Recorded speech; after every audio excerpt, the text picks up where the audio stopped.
Hello, this is Jason Hagley. I'm the Region Agronomist for Winfield United in the state of Illinois, and this is June 2nd, 2020. With many Illinois cornfields quickly approaching or at the V5 growth stage, it's time to think about post-emerge corn foliar applications to protect and enhance yield potential. The purpose of this webinar is to provide some agronomic and product recommendations to aid in that decision. Specifically, we'll focus on three topics. First and foremost are foliar micronutrients. We'll begin with a reminder on the how of tissue sampling, but also look at some of the tissue sample trends collected in Illinois over the last 8 years. Specifically, we're going to focus on three micronutrients, zinc, manganese, and boron, that are most commonly deficient or limiting in Illinois corn crops at this particular time of the year. The second topic is foliar Ascend SL. Ascend is a plant growth regulator that, when applied foliarly to the crop, has the opportunity to give the crop the shot in the arm that it needs. And then finally, I'll provide some comments on early season fungicide applications, in particular using responsive fungicide scores to target early fungicide applications to the hybrids most likely to respond. For each crop, there are growth stages throughout the growing season that are most important to focus on when collecting samples. For corn, we can collect samples all the way through the growing season, beginning at V4, but for the purposes of this discussion, we're going to focus on V4 to V6. At this time of year, we're going to sample 30 to 35 plants to contribute to a sample, and we're going to physically remove the uppermost collared leaf. These 30 to 35 leaves, or approximately the size of a softball when wadded up in your hand, provides enough dry tissue for the lab to analyze for the nutrients of interest. When tissue sampling corn, we want to focus on four key windows during the growing season when the corn crop is making yield determining decisions. And early in the season, the first window is from V4 to V6, when young corn plants are determining the number of kernel rows around on the ear. One of the key criticisms of foliar applications of nutrients, including micronutrients, is that these foliar applications do not provide enough nutrition for the total needs or uptake of the crop throughout the season. And that is true. A foliar application is a relatively small amount of nutrition. But in the case of foliar applications, especially for micronutrients, it's not just about amount. It's about timing and targeting those applications to ensure that nutrients are not limiting during some of these key decision points during the growing season. This is data from Central Illinois over the last 8 years, looking at tissue test trends for zinc, manganese, boron, sulfur, and magnesium. While this is from Central Illinois, these same trends would be applicable to other parts of the state as well. If we look at zinc, manganese, and boron on the left side of the graph, and specifically focus on the dark blue bars, we can see that these three nutrients, zinc, manganese, and boron, are deficient or responsive in corn tissue samples anywhere from 75% of the time in the case of zinc up to nearly 95% of the time for boron. These are the three nutrients that we want to focus on. In contrast, the two secondary macronutrients on the right side of the graph, sulfur and magnesium, are not commonly deficient or limiting in Illinois corn crops early in the growing season from V4 to V6. But deficiencies will increase or expected to increase later in the growing season. So it's important to not only stop tissue sampling at V4 to V6, but to continue this tissue sampling throughout the year so that we can monitor sulfur, magnesium, as well as some of the other nutrients like nitrogen and potassium that are not shown on this graph. When thinking about foliar applications, it's important to realize that when we have other limitations in the field, including insufficient nitrogen, potassium, or other factors, we may not see the full benefit of those foliar applications. A good example of this comes from 2017 in a field trial that we conducted in Wisconsin. In this trial, we had an untreated check, which consisted of the base rate of nitrogen applied pre-plant, and next to it we have a side dress nitrogen application. Side dress nitrogen applied at V4 to V5.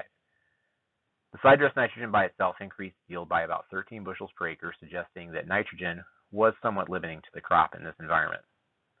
When we look at the three bars over to the right side of the graph, we have max and ultra ZMB, so zinc, manganese, and boron, by itself and in combination with extra boron and in combination with sulfur. When these three foliar applications were applied on top of the untreated check or the base rate of nitrogen, there were small yield increases, but not statistically significant in this particular example. In contrast, when we look at the three bars in the middle of the graph, we have combinations of side dress nitrogen along with those same foliar applications.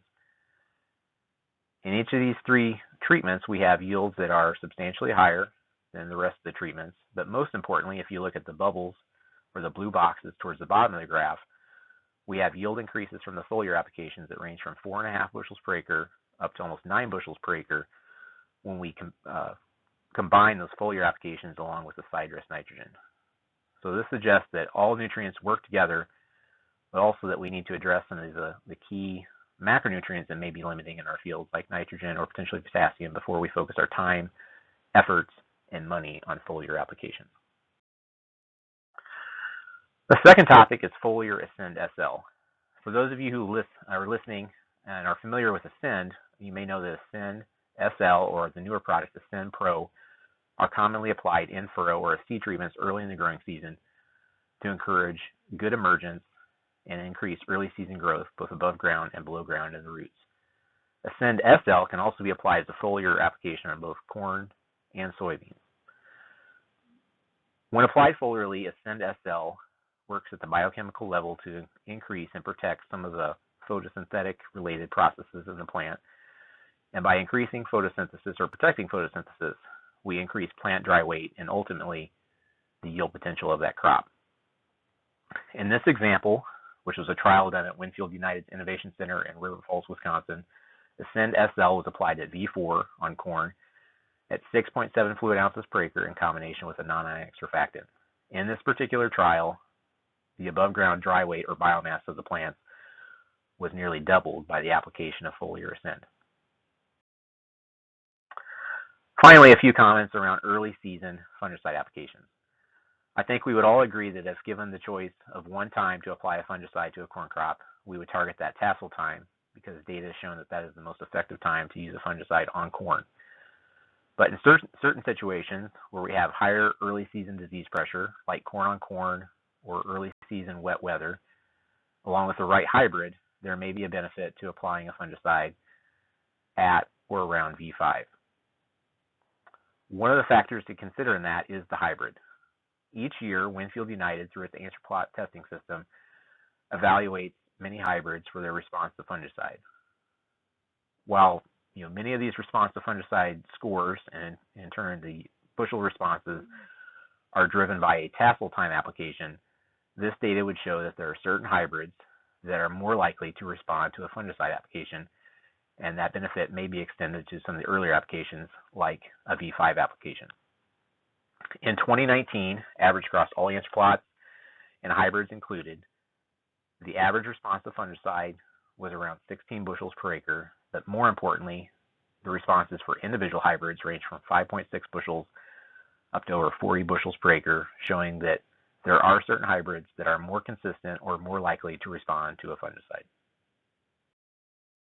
So in conclusion, what's the recommendation? First and foremost, get the nutrition out there on the field. Maxin Ultra ZMB delivers zinc, manganese, and boron and should be applied at 1 quart per acre. If a tissue test is available on that field and the tissue test shows that boron is especially deficient or limiting, Maxin boron may be added at 1 pint per acre to add additional boron to the mix. Also with that tissue test, you have the opportunity to custom make a foliar recommendation for the field based on the nutrients that are limiting, and that could include other micronutrients or some of the key secondary macronutrients like sulfur and magnesium. For those of you listening who are using Brand Smart products, those are great micronutrients to use as well, but the key takeaway or thing to consider is the nutrients that you apply, zinc, manganese, and boron, again, should be your focus. The second recommendation, an optional recommendation, but highly suggested, is foliar Ascend SL at 6.7 fluid ounces per acre. One thing I do not recommend is applying Ascend SL as a foliar product if not accompanied by nutritional.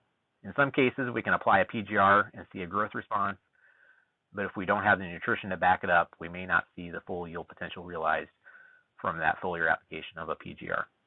And then finally, for those early season fungicide applications, using a product of your choice per its labeled rate, target high responsive fungicide hybrids using Winfield United's answer plot data, and also focus on those fields that have factors that increase early season disease pressure, like corn on corn. So with that, please consider some early season corn foliar applications to help enhance and protect yield potential in this 2020 growing season. Thank you.